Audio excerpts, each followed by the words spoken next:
1 de João 5:16. Vamos falar de pecados para a morte.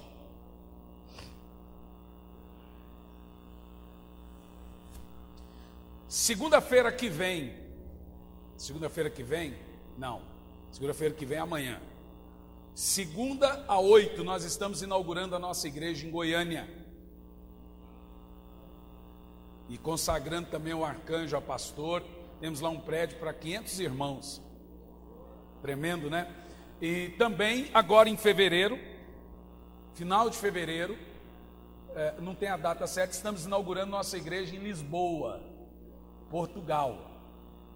Aí eu prego em Lisboa, prego em Bélgica, prego na Inglaterra, prego na Alemanha e aí volto para casa. 3 anos eu não fiz nenhuma viagem internacional, porque plantando igreja, mas dessa não dá para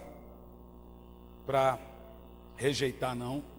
Vai ser uma bênção lá, e aí os irmãos orem por mim, esteja cobrindo seu pastor de oração, porque viagem missionária não é fácil, gente. Esses aviões caindo em cima de oceano aí, ó, eu morro de medo de voar. Nossa, tá caindo um, dois por ano, misericórdia. Então os irmãos fazem uma prece bem violenta para o seu pastor aí, porque eu tomo um Dramin e só acordo quando chego lá, porque eu morro de medo. Olha que o avião está em cima do oceano, eu imagino, será que tem tubarão nessa água? Misericórdia. Vamos ler a Bíblia então. Pecados para a morte, 1 de João 5:16. Se alguém vir seu irmão cometer pecado que não leva à morte, ore, e Deus dará vida ao que pecou. Refiro-me àqueles cujo pecado não leva à morte. Existe pecado que conduz à morte, por esse digo, não ore. Meu Deus, entendeu como o texto por si só é um texto emblemático e duro? Vamos orar. Deus, Senhor Deus, fale conosco, que não seja eu quem fale, mas que seja o teu Espírito Santo. Fale com a sua igreja, com o seu povo. Fale, Pai, aos nossos corações, em nome de Jesus. Eu não sei se eu já cumprimentei quem está nos visitando. Não?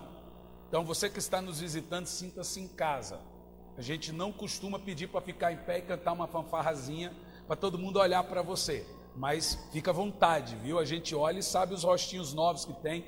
Fica à vontade, sinta-se em casa, tá bom? Fica aí, Deus vai te abençoar muito. Bom, o texto que nós lemos aqui é uma das passagens mais emblemáticas de toda a Bíblia. Esse texto que foi lido está entre as passagens com várias interpretações. O texto que foi lido sugere o seguinte: se você ver um irmão pecando, um pecado que não leva para a morte, você vai orar por ele. Mas se você perceber que o irmão cometeu um pecado que é para a morte, João diz que você não deve orar por um irmão que pecou para a morte. Que coisa terrível. Mas existem tesouros escondidos aqui nesse texto. E eu quero que você preste muita atenção, porque poucas pessoas pregam sobre isso, justamente por várias interpretações. E as linhas interpretativas do texto, as que existem são: primeira linha de interpretação que o pessoal ensina: pecado para a morte é o pecado que tem pena de morte na época de João. Por exemplo, as leis de Moisés diziam que quem fosse pego em flagrante adultério deveria ser morto. Mas o que nós encontramos é que Jesus então perdoou um pecado para a morte. Não faz sentido. Então, pecado para a morte não pode ser o pecado da lei de Moisés, porque Jesus perdoou muitos então. Inclusive, ele perdoou uma mulher que foi pega em flagrante adultério. Segunda linha de interpretação que existe no tema, pecado para a morte, é uma chamada, isso aqui é uma linha que a Igreja Católica usa, é uma chamada lista de pecados capitais seríssimos. Eu nunca fui católico, não sei nem qual é a lista dos pecados capitais, mas a Igreja Católica acredita que esse texto se refere aos chamados pecados capitais. Também não faz sentido, porque se eu não me engano, dentro do pecado capital está gula. Então a Bíblia ensina que você não deve orar por irmão que come muito. A terceira linha de pecados para a morte que as pessoas ensinam por aí é o seguinte: é uma lista de pecados. Pecado para a morte seria o pecado da blasfêmia, o pecado contra o Espírito Santo. A Bíblia realmente vai dizer que a blasfêmia contra o Espírito Santo é um pecado que não tem perdão. Na realidade, essa linha quase faz sentido. E por que eu digo quase? Porque falta apenas uma aplicação nela que nos levaria à quarta linha de interpretação do que seria pecado para a morte aqui na Bíblia. E aí a linha que nós vamos fazer uso, que eu chamo de pecado da alma. Diga comigo, pecado da alma. E é dessa interpretação que nós faremos uso aqui nessa noite. E por quê? A Bíblia vai ensinar que o ser humano, ele é uma tricotomia. Isso não é um termo para quem faz tricô. Tricotomia significa que o homem é 3 em 1. Que o homem então é espírito, alma e corpo. Veja como isso funciona. 1 de Paulo aos Tessalonicenses 5:23, a Bíblia vai dizer, Paulo diz: e o vosso espírito, alma e corpo sejam conservados íntegros, irrepreensíveis na vida do nosso Senhor e Salvador Jesus Cristo. Então o certo não é corpo, alma e espírito, como as pessoas habitualmente gostam de falar. O certo é espírito, alma e corpo. Para você entender como funciona espírito, alma e corpo, e aí entrarmos no divisor da noite, que é o pecado para a morte, sendo o pecado da alma. O corpo, que é o primeiro ingrediente aqui, é formado do pó. O corpo é feito de matéria sólida e água, ele é feito de 75% de água. Quase todos os elementos da matéria que existem no corpo do homem. O corpo é um reagente. O corpo apenas reage ao ímpeto, o corpo não age, ele reage. Quem age é o espírito ou a alma. O corpo é um reagente. Pecar na carne, pecar no corpo, é ceder então os ímpetos da vontade da alma. Paulo vai dizer em Gálatas 5:16-20, ele diz assim: digo, porém, andai no Espírito e não cumprireis as concupiscências da carne. Agora veja o que o movimento de batalha espiritual chama de demônios, o apóstolo São Paulo chama de obras da carne. E ele vai dizer assim: porque a carne luta contra o espírito e o espírito luta contra a carne, e esses lutam um contra o outro para que não façais o que quereis. Ou seja, habitualmente o espírito é inimigo do corpo. No verso 19, o apóstolo São Paulo vai falar o que são obras da carne, não obras do diabo. E ele vai dizer: as obras da carne são manifestas, as quais são prostituição, lascívia, idolatria, feitiçaria, inimizades, porfias, emulações, iras, pelejas, dissensões, heresias, invejas, homicídios, bebedices, glutonarias e coisas semelhantes a estas, acerca das quais vos declaro, como já antes disse, quem comete isso não herdará o reino de Deus. Percebeu que não cita o diabo no texto? É obra da carne, não do diabo. Então quando uma irmã chega para mim e fala: pastor, o senhor tem que orar para o meu marido, que ele está em prostituição, expulsar o demônio dele, eu falo: não é um demônio que você tem que expulsar, você tem que levá-lo ao arrependimento. Isso é obra da carne, não do diabo. Obviamente o diabo vai tirar proveito à carne do homem. A arma que Satanás tem, somos nós que fornecemos. Esses são os pecados da carne e obras da carne, Paulo diz aqui, que leva para o inferno. Mas entende-se que todas as obras da carne, tendo o arrependimento, elas conseguem ser salvas. A obra da carne pode ter esperança de arrependimento. Agora vamos ver uma separação entre o que a carne faz e o que a alma faz. A alma, nós vamos entender aqui, a alma é a consciência da pessoa. A alma é o centro da razão. A alma é o que faz o homem ser criatura de Deus. Em Gênesis 2:7 diz: e formou Deus o homem do pó da terra, e soprou nas suas narinas o fôlego de vida, e o homem passou a ser alma. Perceba que a Bíblia não diz que o homem passou a ter, diz que ele passou a ser. Isso significa que você não tem alma, você é alma vivente. Ok? A Bíblia não vai dizer que nós temos que ganhar corpo para Jesus. A Bíblia vai dizer que nós temos que ganhar almas, porque você é alma. E antes de você se converter, você é só alma vivente. Mas quando o Espírito Santo te regenera, você passa a ser espírito vivificante. Você passa a ser um homem espiritual. Você passa a ser espírito. Ok? Porque o seu espírito estava sem conexão com você. Ele estava morto na velha criatura. Quando você recebe Jesus, agora você é espírito, não mais alma. Quem entendeu? Até então a Bíblia diz que você é alma. Você não tem, você é alma. Ou seja, a junção fôlego de vida, que é espírito, e corpo, que é carne, fez a existência da alma. Deus fez 3 coisas. Formou um corpo, pó, está ali feito, esculturou aquilo e soprou nas narinas do homem o fôlego de vida, que é o espírito. Quando o fôlego de vida entrou no corpo, o homem se tornou uma alma. É o que diz a Bíblia. A alma, então, é o homem em essência. E a Bíblia Sagrada vai apontar a alma em basicamente 3 funções. Olha para mim, isso é você. O homem interior, ele tem basicamente 3 funções. A primeira função é a função de buscar. A segunda função é a função de recusar. A terceira função é a função de escolher. É na alma que você busca, é na alma que você recusa e é na alma que você escolhe. Primeiro livro de Crônicas 22 e 19, a primeira função buscar diz assim: dispõe-te, pois, agora o coração e a alma para buscardes ao Senhor. Onde é que você busca? Na alma.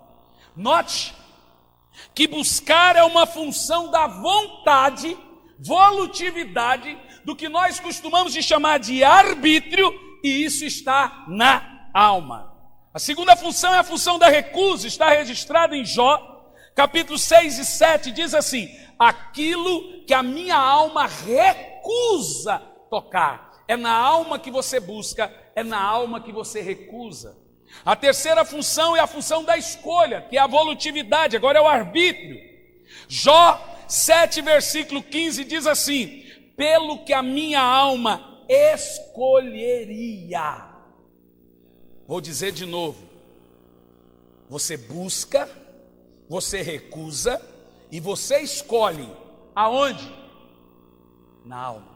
Perceba que a alma é você. É que quando a gente fala de alma, você imagina o Gasparzinho. Aquilo não seria alma, aquilo seria espírito, então. A alma é a consciência do homem. Agora notem, meus irmãos, a relação entre alma e raciocínio, a relação entre alma e mente, consciência. Romanos 12, versículo 1 e 2 diz: rogo-vos, pois, irmãos, pelas misericórdias de Deus, que apresenteis o vosso corpo por sacrifício vivo, santo e agradável a Deus, que é o vosso culto racional. E não vos conformeis com este mundo, mas transformai-vos pela renovação da vossa mente, para que experimenteis qual seja a boa, agradável e perfeita vontade de Deus. O conhecimento também está relacionado à alma do homem, e do conhecimento vem o saber. Provérbios 2 e 10 diz assim: porquanto a sabedoria entrará no teu coração, e o conhecimento agradará a alma. O conhecimento agrada quem? A alma. Em Salmo 139, versículo 14 diz: graças te dou, visto que por modo assombrosamente maravilhoso me formastes, as tuas obras são admiráveis. Agora escute isso: e a minha alma sabe muito bem. Onde é que você sabe? Na alma. A alma é invisível, mas é a realidade do homem, a alma. Não é o corpo, é a consciência.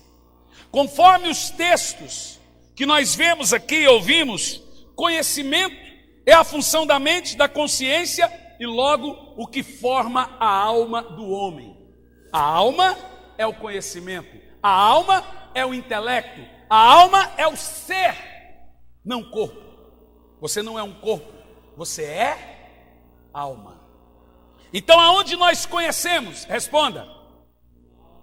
aonde nós sabemos, aonde nós buscamos, aonde nós recusamos e aonde nós escolhemos. Todas essas respostas, de acordo com o que nós lemos aqui, estão na alma. Então, o que seria o pecado para a morte que João disse que não é nem para orar por aqueles que pecam para a morte? Voltamos à exposição do texto de 1 de João 5,16. Lendo o texto novamente, diz: se alguém vir seu irmão pecar um pecado que não é para a morte, orarás, e Deus dará vida àquele que não pecou para a morte. João vai dizer: há pecado para a morte, e por esse digo, não ore. Em primeiro lugar, dentro da exposição, João diz que devemos orar pelos nossos irmãos que caem em pecado, e não propagar o pecado deles, e não difundir o pecado deles, e não falar do pecado deles, mas sim orar. João fala: se você ver o seu irmão pecar, ore. Não é fale mal, é ore por ele. Segundo lugar, João aqui faz separação entre categoria de pecados. Então ele vai deixar claro que existe sim pecadinho e pecadão. Note o que a Bíblia diz de Jesus a Pilatos, João 19:11: aquele que me entregou a ti é culpado de um pecado maior. Ou seja, a teoria de que todos os pecados são iguais perante Deus é derrubada com esse texto. Deus sim tem na sua palavra separação entre um pecado e outro.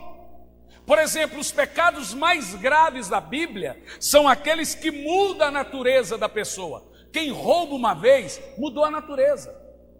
Quem mata, mudou a natureza. Quem adultera, mudou a natureza. Quem mente, para mim, quem mente vai roubar também. Porque é o mesmo desvio de índole. Pecados que mudam a natureza são pecados mais graves.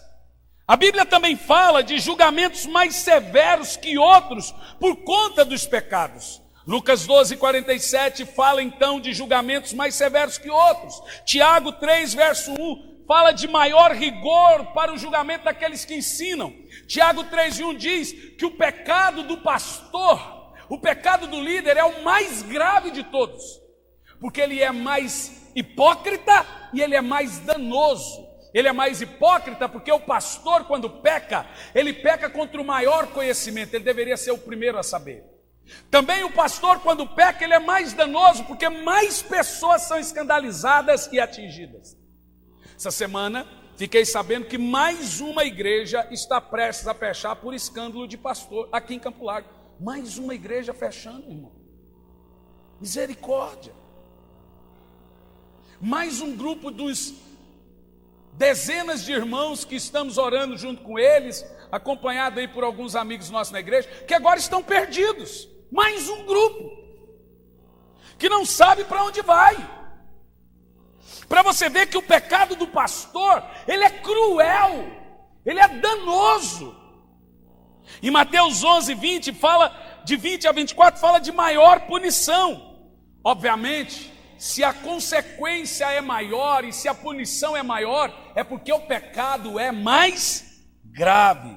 Agora, o que é espantoso é que tem um tipo de gente, escute isso, tem um tipo de gente com um tipo de pecado que João diz: não ore por este. Olha o que eu vou dizer. Tem gente com um tipo de pecado que João disse: não é para orar para esse tipo de pecador. É isso que nós estamos lendo aqui. Isso está claro aqui na Bíblia. João disse: por esse aí digo que não ore. O que seria? Do que João está falando? Então leva-nos ao terceiro ponto. A morte que João está referindo aqui, que fala de pecado para a morte, é a segunda morte, a morte eterna. O que é a segunda morte?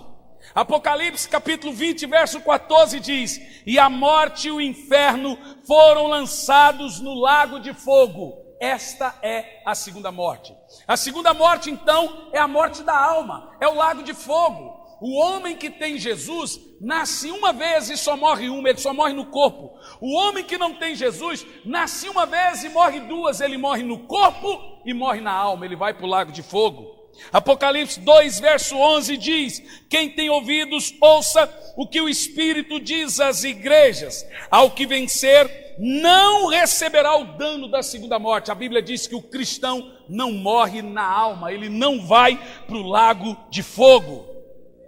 Apocalipse capítulo 20, no verso 6 diz: bem-aventurados e santos são aqueles que têm parte na primeira ressurreição. Sobre esses não tem o poder a segunda morte, mas serão sacerdotes de Deus e reinarão com Cristo por 1000 anos. Glória a Deus. Você não vai morrer na alma, você é uma pessoa eterna.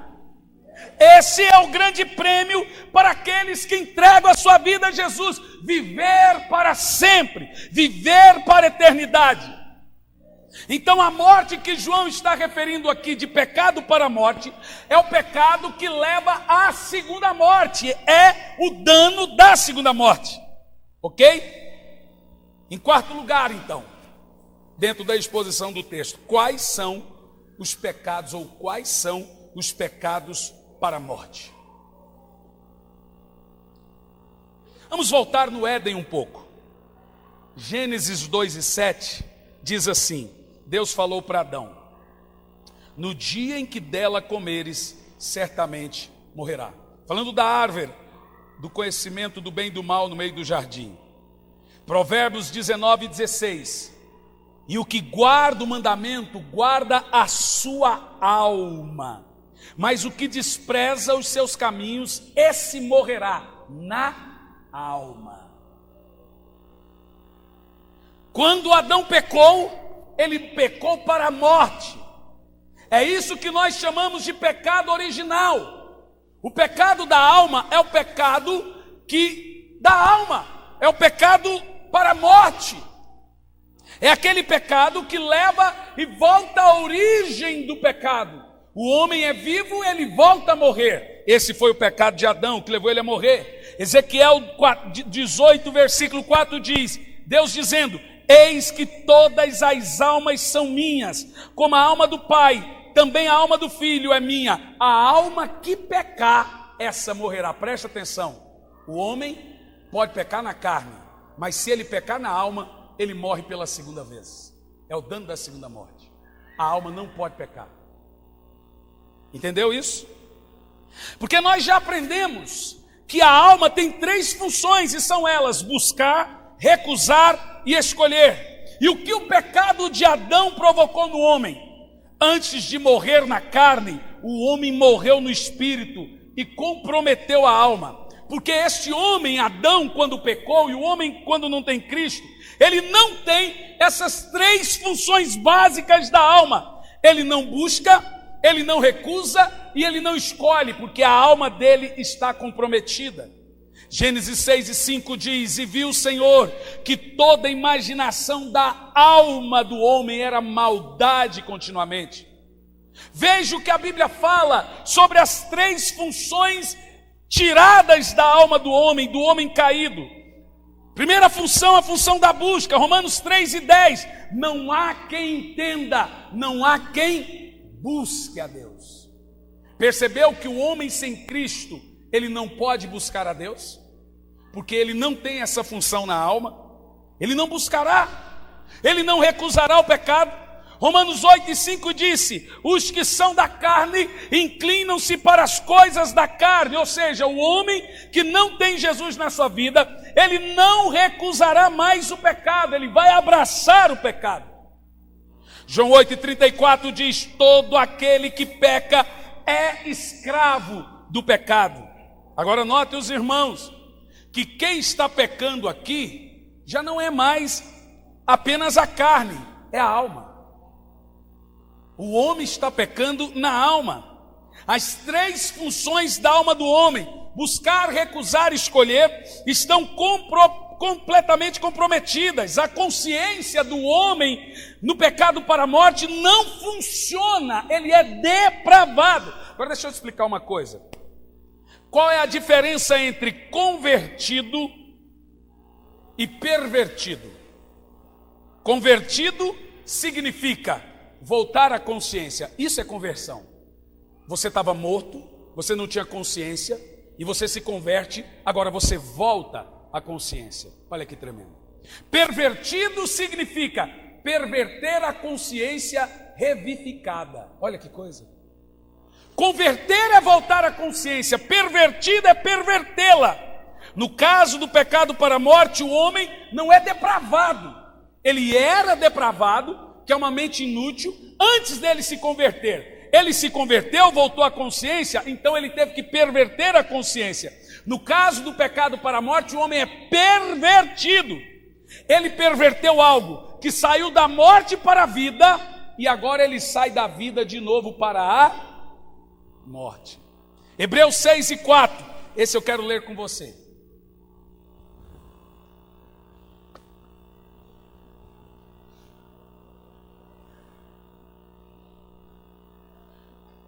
Pastor Samuel, acha aquele texto para mim, porque já não há sacrifício para esses. É do que está mesmo Hebreus. Hebreus 6:4 diz assim: porque é impossível os que já uma vez foram iluminados e provaram o dom celestial e se fizeram participantes, escuta esse texto, participantes do Espírito Santo, e provaram a boa palavra de Deus e as virtudes do século futuro. Olha o texto que você encontra aí. E recaíram, diga comigo bem alto. E recaíram, mais alto. Agora perceba que não é quem caiu, é quem recai. A palavra recaída aqui significa viver caindo. É o crente que conhece a verdade, que conhece a salvação, mas vive sendo vítima de recaídas. O texto vai dizer, é impossível para esse crente que recai, seja outra vez renovado para o arrependimento. Pois assim quanto a eles, de novo, crucificaram o Filho de Deus e o expôs de novo a uma nova vergonha. O camarada que peca para a morte, ele precisa de um novo sacrifício. Só há um sacrifício. Quando você se converte, o sangue de Jesus propicia a sua salvação. Ele substitui você na doutrina da imputação. Imputação significa ele não coloca na sua conta o seu pecado. E aí então o Cordeiro de Deus que tira o pecado do mundo entra no seu lugar, não imputa o seu pecado, tira a sua culpa, propicia a sua salvação. Isso só acontece uma vez. Mas quando você volta para a morte, a Bíblia vai dizer, o pastor Samuel está achando aí para mim, para este não há mais sacrifício. Não tem mais sacrifício para você. Você está envergonhando, é como se Jesus precisasse morrer por você toda semana. E a morte de Jesus só aconteceu uma vez. Não vai acontecer outra morte de Jesus. Quando você não respeita o primeiro sacrifício de Cristo e vive sendo vítima de recaída, contando desculpas, carne é fraca, você não tem mais sacrifício para você. Você envergonha a cruz. Ezequiel 33:13 diz assim: quando eu disser ao justo que certamente viverá, e ele confiando na sua justiça, praticar a iniquidade, não me virão em memória todas as suas justiças, mas na iniquidade que ele praticar, ele morrerá. Isso significa que aquela ideia do camarada, eu estou salvo, sou eleito, então eu posso pecar do jeito que eu quiser que eu vou ser salvo, é mentira. A Bíblia deixa claro que isso é satânico. A Bíblia diz, quando eu disser ao justo que ele viverá, e ele confiando que ele está salvo, ele começar a pecar e viver todos os seus pecados, o Senhor diz, não vou me lembrar do tempo que você era salvo. O pecado que você cometer, você vai morrer. Hebreus 10:26, vamos ler?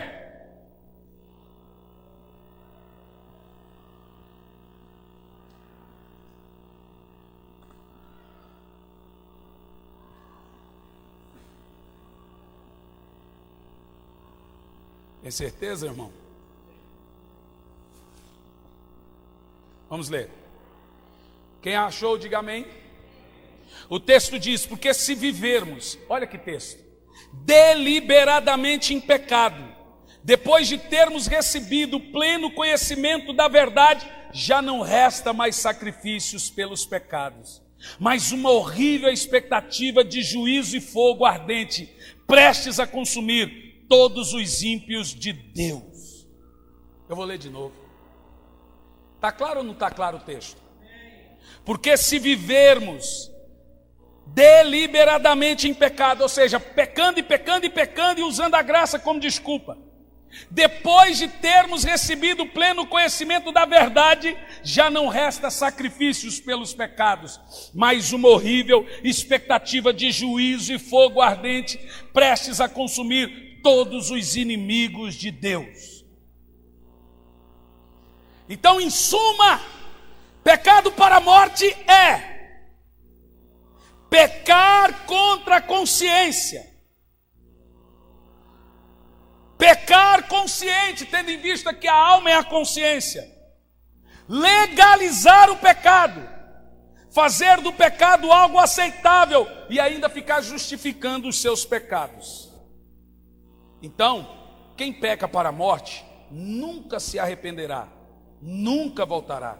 Ele é pervertido e corrompido na mente. A Bíblia diz aqui que ele não encontra espaço para arrependimento. Lhe sumiu o temor do Senhor. Ananias e Safira pecaram para a morte. Pedro disse: por que encheu o seu coração de Satanás? Quando o diabo entra no coração do crente, irmão, quase não tem mais esperança.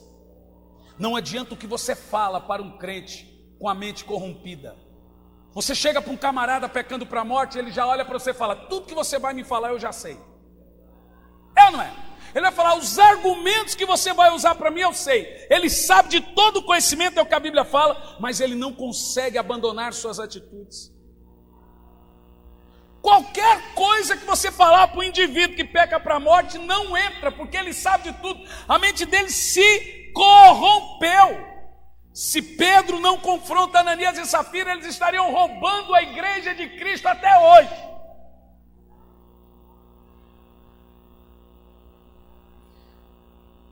Três níveis do pecado para a morte. Primeiro nível, nível de culpa. Segundo nível, nível de aceitação. Terceiro nível, nível de legalização. Esses são os três níveis que existem no pecado. Primeiro nível, nível de culpa. No nível de culpa, a pessoa sabe que o que ela faz é pecado, mas ela não se aceita mais. Ela se sente culpada e não consegue alcançar o perdão. Ela pensa que seu pecado foi maior do que o perdão do Senhor. É o pecado de Judas, é o que Judas fez. Nesse nível, mesmo a pessoa está começando o início do pecado para a morte, ainda dá tempo de fazer essa pessoa se arrepender.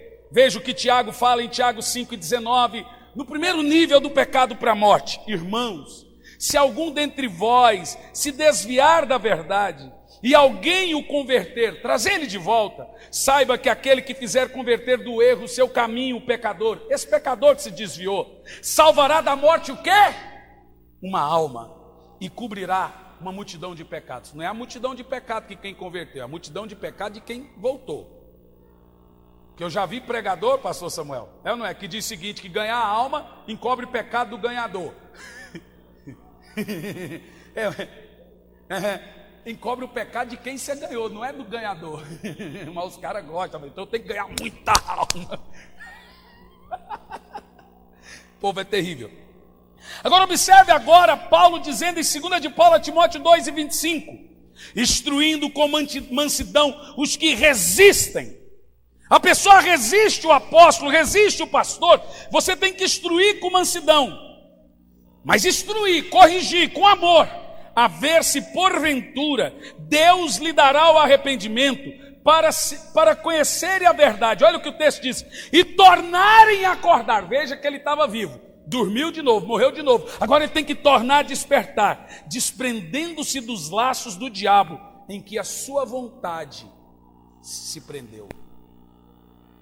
Esse texto é muito claro, fala da vontade e arbítrio que se encontra em nossa alma. O crente tem livre-arbítrio. O crente salvo, regenerado, ele tem poder de recusar, de escolher, de ir e de voltar. Mas quando ele está pecando para a morte, ele perde. Ele volta a morrer.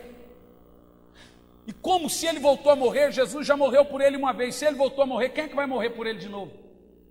É por isso que a Bíblia vai dizer: não resta mais sacrifício para esse crente, para essa pessoa que, sabendo que está no erro, desviado, afastado, ele sabe, não tem quem é que vai derramar outro sangue por ele. O sangue foi derramado uma só vez. Observe 2 de Paulo aos Coríntios 12, no verso 20 ao 21, Paulo diz: porque receio que quando chegar vos não ache como quereria, ou seja achado de vós como querereis. Que de alguma maneira haja entre vós pendências, invejas, iras, porfias, detratações, mexericos. Isso não acontece aqui. Orgulho, tumultos. Que quando eu for outra vez, olha o que Paulo fala: o meu Deus me humilhe para convosco. Olha que Paulo fala: e eu chore por muitos daqueles que antes pecaram e não se arrependeram da sua imundícia, fornicação e desonestidade que cometeram. Paulo está falando: só resta chorar por esses irmãos, porque não adianta orar, o cara não se arrepende, o que adianta? Se ele não se arrepende, vai fazer o quê? Veja que em todos esses casos, no primeiro nível, o nível da culpa, o Senhor dá um tempo para a pessoa se arrepender e voltar à consciência. Mas a pessoa já está no início do pecado para a morte. Mas no primeiro nível ainda tem esperança. Vem o segundo nível, o nível da aceitação. Como? Preste atenção. Como a pessoa não venceu a culpa? Como a pessoa não venceu a culpa que ela está sentindo pelos seus atos, e ela não vai se matar também? Ela vai ter que fazer o quê, gente? Se aceitar. É ou não é? Aí, ela se aceitando, você vai começar a ouvir algumas desculpas como: ninguém é perfeito. Deus conhece meu coração. A carne é fraca. Nasci assim. Deus me conhece. Deus me fez assim. Todo mundo tem falhas. Todo mundo tem pecados. Deus é amor. Deus me aceita como eu sou. A Bíblia não diz nada sobre isso. Onde é que está na Bíblia isso? E a senha para entrar no inferno? Nada a ver. Nesse caso, a pessoa terá que se aceitar. E realmente ela irá se aceitar do jeito que ela é. Note que quando a pessoa começa a se aceitar, a mente dela já está corrompida. Ela já está quase completamente aceitando que ela é pervertida. Quando uma pessoa começa a encontrar desculpas para o seu pecado, ela está se tornando pervertida, ela está pervertendo totalmente a consciência. Jesus aceitou sim as pessoas, mas não os pecados delas. Jesus dizia: vai e não peques. Jesus dizia: mulher, eu não te condeno, eu te aceito, vai e não peques mais. Jesus falou: fica com a mala do lado de fora, entra só você. Jesus não aceita a sua mala. Jesus disse a Nicodemos: quem não nascer de novo não pode entrar no reino de Deus. Não se iluda, ninguém entrará no céu com jeitinho.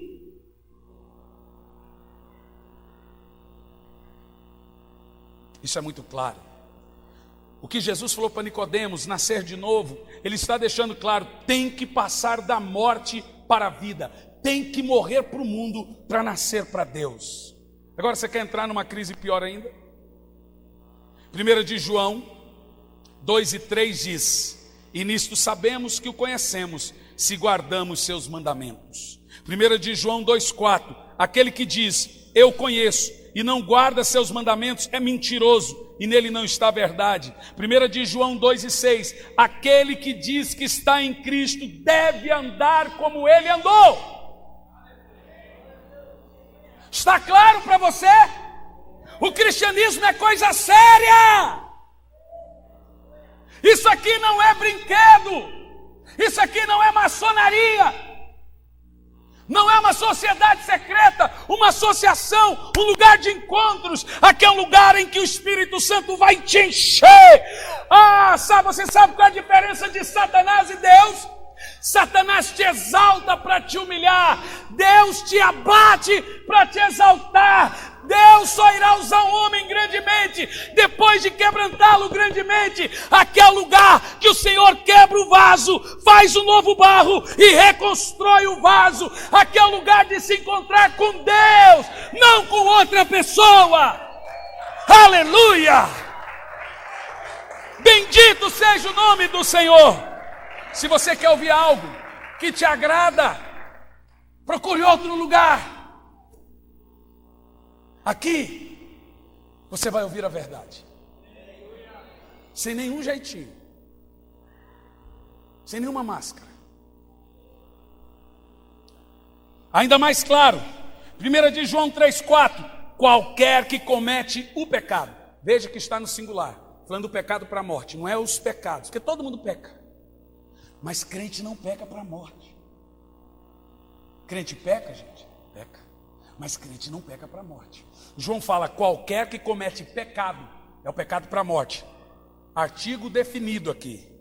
Também comete iniquidade, porque o pecado para a morte é iniquidade. E João fala, e sabeis que Jesus se manifestou para tirar os nossos pecados, e nele não há pecado. Aí ele fala assim, qualquer que permanece nele não peca. Não peca para quê, gente? Para a morte. Porque nós pecamos, mas nunca para a morte. Um cristão que nasceu de novo não pode morrer de novo. Por isso que um crente salvo, ele não fica no mundo desviado. Ele não consegue ficar sem congregar.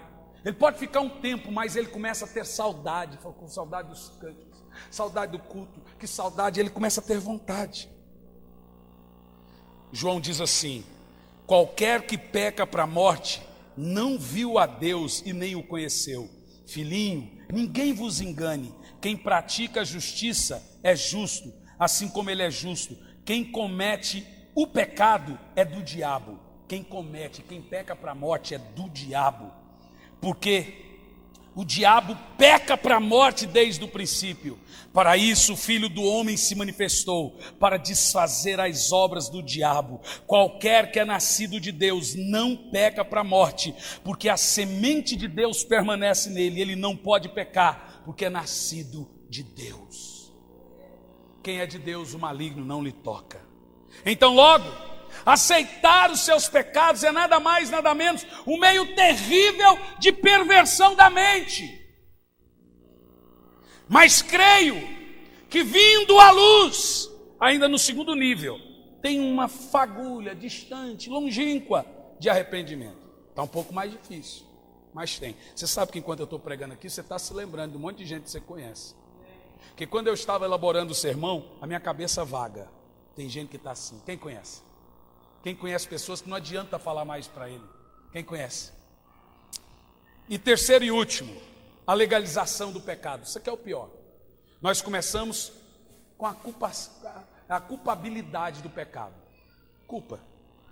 Agora, como eu não consigo vencer a culpa e não consigo me arrepender, eu vou me aceitar, mas também não me arrepender. Como eu me aceitei, do jeito que eu sou, sem mudar de vida, eu vou encontrar meios legais para justificar meus atos. Aí eu chamo isso de legalização. Esse é o pior estágio. É por isso que João disse, não ore. Honestamente falando, adianta orar para uma pessoa igual o Caio Fábio, gente? Não adianta. É quando a pessoa doutrinou a sua mente. Ela achou meios legais para o seu pecado. É o pastor que agora achou distorções bíblicas para aprovar divórcio, para aprovar sexo antes do casamento. Ele agora legalizou os seus atos. É os pastores que aprovaram e distorceram a Bíblia para aprovar o casamento gay. É quando a pessoa já achou bases distorcidas para o que ela faz. É quando a doutrina é formada em cima da desculpa. É quando começamos a questionar a Bíblia. A legalização do pecado é sem volta. E por esse João disse que não se deve orar. É para aquela pessoa que você vai falar para ela vai dizer isso não é pecado, mesmo a Bíblia dizendo que é. Ela vai distorcer, ela vai começar a descredibilizar a Bíblia, relativizar a Bíblia. Ela vai dizer, Bíblia foi escrita por homem. Você queria que fosse escrito por quem? Por um macaco? Por um cavalo? Se você legalizar o pecado, nesse momento você está dizendo, rejeito a cruz. Você não pode ser frio a duas coisas, a glória de Deus e ao seu pecado. Eu quero terminar aqui fazendo algumas perguntas. Como saber que alguém está pecando para a morte? Essa você precisa prestar atenção. Pastor, se João fala que não se deve orar, então eu sei quando alguém está pecando para a morte, sabe. Então vamos fazer o teste? Preste atenção. Pondere alguns pontos. O primeiro conjunto de pergunta, você terá que respondê-los positivamente, para você saber que não está pecando para a morte, ou que alguém está pecando para a morte. Se for negativamente, é pecado para a morte. Primeiro conjunto de perguntas. O que faço? Entendo que fere a Deus? Tem que ser positivo. O que faço? Entendo que tenho que parar de fazer? Se nesse momento a sua mente pensa algo diferente de algum tipo de pergunta, você já está num nível degradante do pecado para a morte. O que faço? Tenho que parar de fazer? O que faço é pecado e não tem desculpa. Devo parar de pecar? Vou parar de pecar? Se você respondeu isso positivamente, você não está pecando para a morte. Você está no momento de tentação, de fraqueza, de carnalidade, e o Senhor vai te regenerar. Entendeu? É fácil saber quem está pecando para a morte. Segundo tipo de pergunta. Essas perguntas agora deverão ser respondidas negativamente. Se elas não forem respondidas negativamente, está pecando para a morte. Olha a seriedade. O que faço não é tão grave assim. Como que uma pessoa salva responde? É grave sim. O que faço todos fazem. Está entendendo o nível do pecado para a morte, gente? Quem está entendendo? O que faço, Deus perdoa. Quem está entendendo? Terceiro e último conjunto de pergunta. Aqui já é da legalização, coisa séria. Está vendo que é fácil saber quem está pecando para a morte? Nem é questão de julgamento, irmão. Como é que vai ser um julgamento se João fala que é para você saber e não orar? Por exemplo, último nível de pergunta. O que faço é pecado para alguns, mas no meu ponto de vista não é pecado. Entendeu? O que você vai pregar para um cara desse? Estamos vivendo na graça. Então o amor de Deus é maior que a justiça, então Ele vai perdoar qualquer coisa que eu faço. Você já está pedindo perdão por um pecado que você continua cometendo. Que perdão é esse? Não concordo com o que foi pregado. É relativo, não é bem assim não. Só haverá esperança para você se você não aceitar seu pecado. Amor, se você se arrepender, trazer a sua mente cativa à vontade, os ensinamentos e a palavra de Deus, e a tudo que as sagradas escrituras dizem, sem nenhum jeitinho de nada a ver. Pastor, mas eu tenho minha ideia. Guarde para você, assuma o risco. Vou te dar uma dica. Abandone o seu pecado ou pereça. É tempo, esse ano, irmão, a gente está dizendo que é o ano que o Senhor vai visitar você, como nunca visitou. Eu quero que você fique em pé no seu lugar. Consegui pregar um sermão em 40 minutos. Yeah! Yeah! E diga-se de passagem, um sermão expositivo, então Normalmente esse sermão aqui, o Harris que viajava comigo, sabe, dura 1h30, né? Mas Deus vai dando mais, isso aí chama experiência. Você só vai tirando as outras coisas que não somos, você faz rapidinho o objetivo. Eu quero que você feche seus olhos.